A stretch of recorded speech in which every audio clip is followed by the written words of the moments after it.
So good morning mga ka-auto, kamusta kayo? Nandito ako sa Toyota dealer. May nakita akong mga units, ang daming unit na pwedeng i-vlog natin ngayong araw. Pero may nakita ako, teka, nakasubscribe na ba kayo? Kung hindi pa, pakisubscribe naman po ang channel namin. Bibigyan ko kayo ng 5 seconds para mag-subscribe. Ito ng 5 seconds nyo. 1, 2, 3, 4, 5. Pakisubscribe naman po ang channel namin at samahan nyo ako ngayong araw. Ikutin natin tong unit na sinasabi ko. So let's go. Simulan natin yung video na yan after ng intro na to.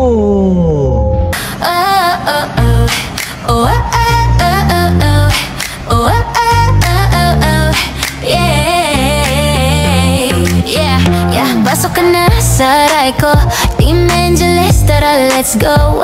Brand new car, swak sa'yo, smooth ang biyahe parang tayo. Kung hanap mo ay comfort at style, dito sigurado ka with every mile. May vlog pa kami, check mo online, lahat transparent, walang rewind. Team Angeles vlog, yeah we got that car. Brand new wheels para sa'yo, superstar. At kung trip mo ay van, meron kaming renta. Sama ka na, hatid ka namin kompleto ang kwenta. Para sa pamilyang masaya, sakto tong biyahe. Caravan, basta safe at presko lagi. Oh, with Team Angeles, you know the vibe. Sakay na babe, let's take a ride. Caravan, ikaw ang pipili. Basta kasama ka, panalo lagi. R&B ang daloy ng gabi. Test drive mo na baby, come with me. Hatid namin ay quality sa bawat aking ngiti. Guarantee kung hanap mo that's that. So yun mga ka-auto, may bago na tayong intro. Maganda yung kanta. Yun. Then yun nga, nandito tayo sa isang Toyota dealer. Ngayon, nakita ko Hilux 4x2G. Tapos yung presyo niya is 1,740,000. Tanungin ko lang kayo mga ka-auto, worth it pa nga ba ang presyo ng Toyota Hilux? Kasi nga may tax. So para masabi nyo worth it pa rin, ikutan natin yung unit na ito. So simulan natin yung video na yan. Let's go.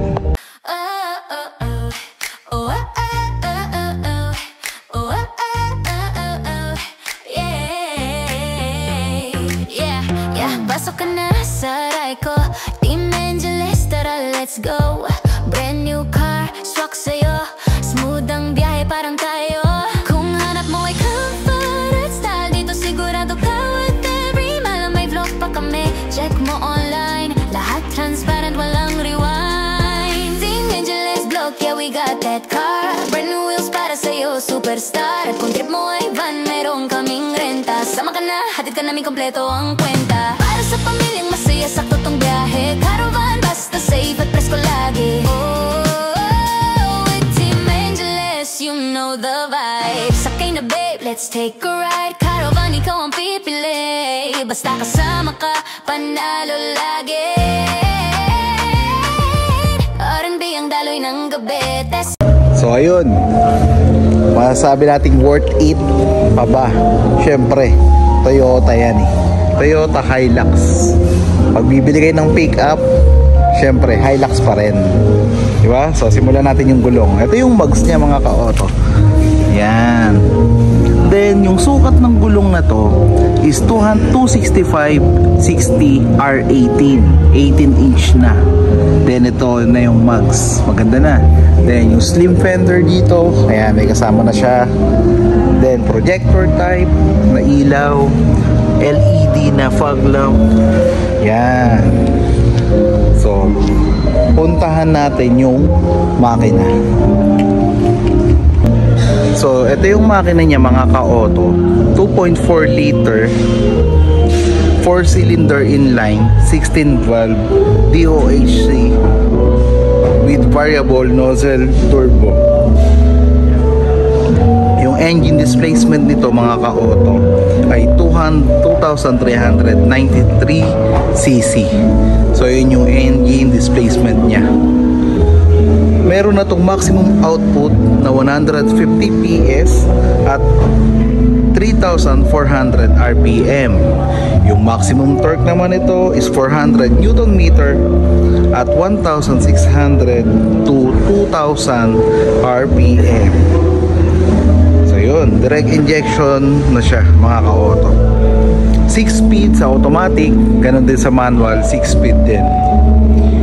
Yun nga, ang presyo nito is 1,740,000 pesos. So, pasukin naman natin yung side. So, let's go. So, yun, may stepboard pa rin, may mudguard. Yan. Smart entry na rin. So, yun. Pasukin natin yung loob. Mga ka-auto, alam naman natin, syempre pag pick up yung hanap nyo, yun nga, Hilux, Toyota, then yung ibang pick up. Comment nyo naman below kung ano yung pick up na meron kayo ngayon at gaano ba siya ka worth it. So ito, meron tayong legroom dito. Yan. Tapos yung room height, ito. Yun, oh, di ba? Then meron tayong 3 airbags. Isa sa passenger, isa sa driver, at isa sa knee. Ang yung variant nga pala nito mga ka-auto is Hilux G automatic. So 3 airbags lang siya. So puntahan naman natin ang passenger sa likod. Ito yung next natin, oh, Fortuner GRS.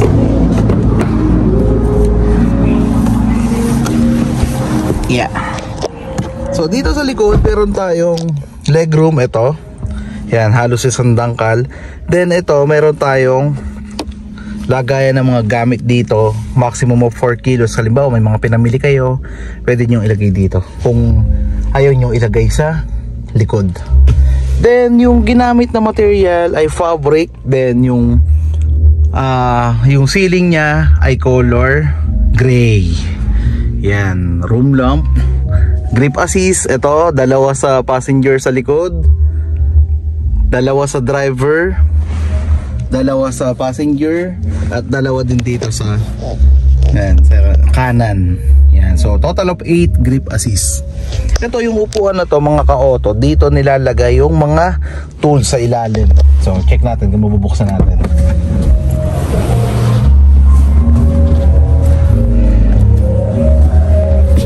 Yun. Tapos ito, doon pala sa kabila dapat. So mamaya tingnan natin. Ayan.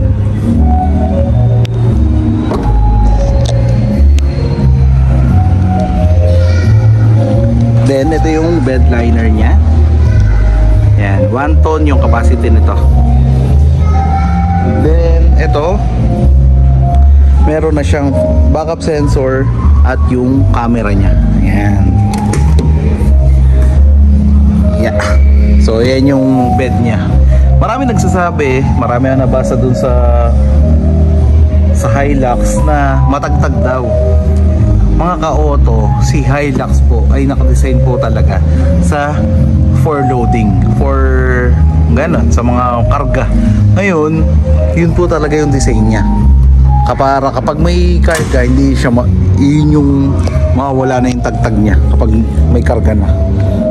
Yun, ito yung taillight niya. Then ito yung rear bumper sa likod. Rear na nga, sa likod pa. So, di ba? So ito, pakita ko sa inyo yung yung lagayan ng toolset. Ito, hihilahin lang to mga ka-auto. Yan. O, yan. Tapos ito, lagayan na yun ng tools. So yan, di ba? Ganda. Ganda pa rin ng Hilux talaga. So, paano ba natin ipapark ang isang Toyota Hilux? Ang overall length nito mga ka-auto is 5,365mm. Yung overall width naman nito is 1,855mm. Yung overall height nito is 1,815mm. Yun yung dimension niya. So tara, pasukin naman natin yung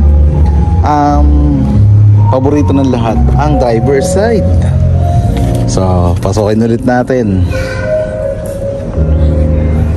Yan. Pagpasok mo pa lang mga ka-auto, meron ditong pindutan para sa foldable side mirror. Yan. Then lock and unlock ng pinto. Pindutan din ng mga bintana. Oops, teka.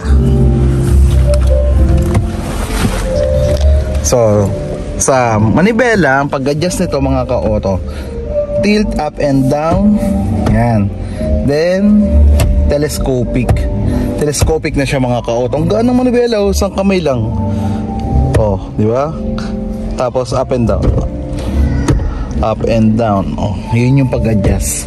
Then yun nga, sa manibela nito mayroon tayong mode dito para sa volume. Then ito naman para sa instrument cluster. Yan.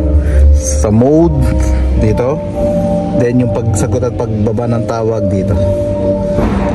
Then dito sa monitor meron tayong 8-inch na audio, tapos with AM, FM, Bluetooth, Apple CarPlay and Android Auto.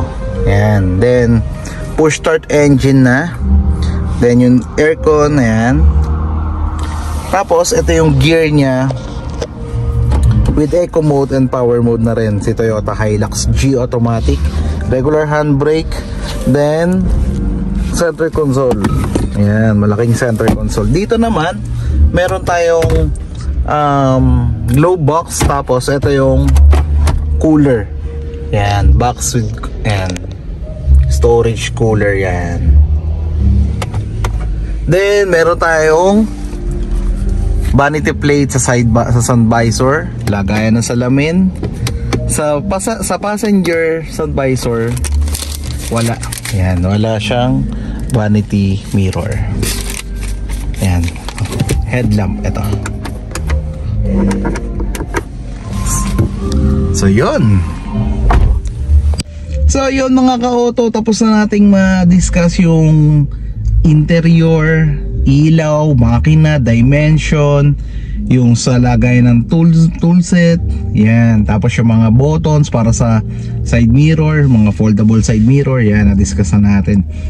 Ang presyo, yun nga, i-discuss ulit natin, 1,740,000 variant Hilux G automatic.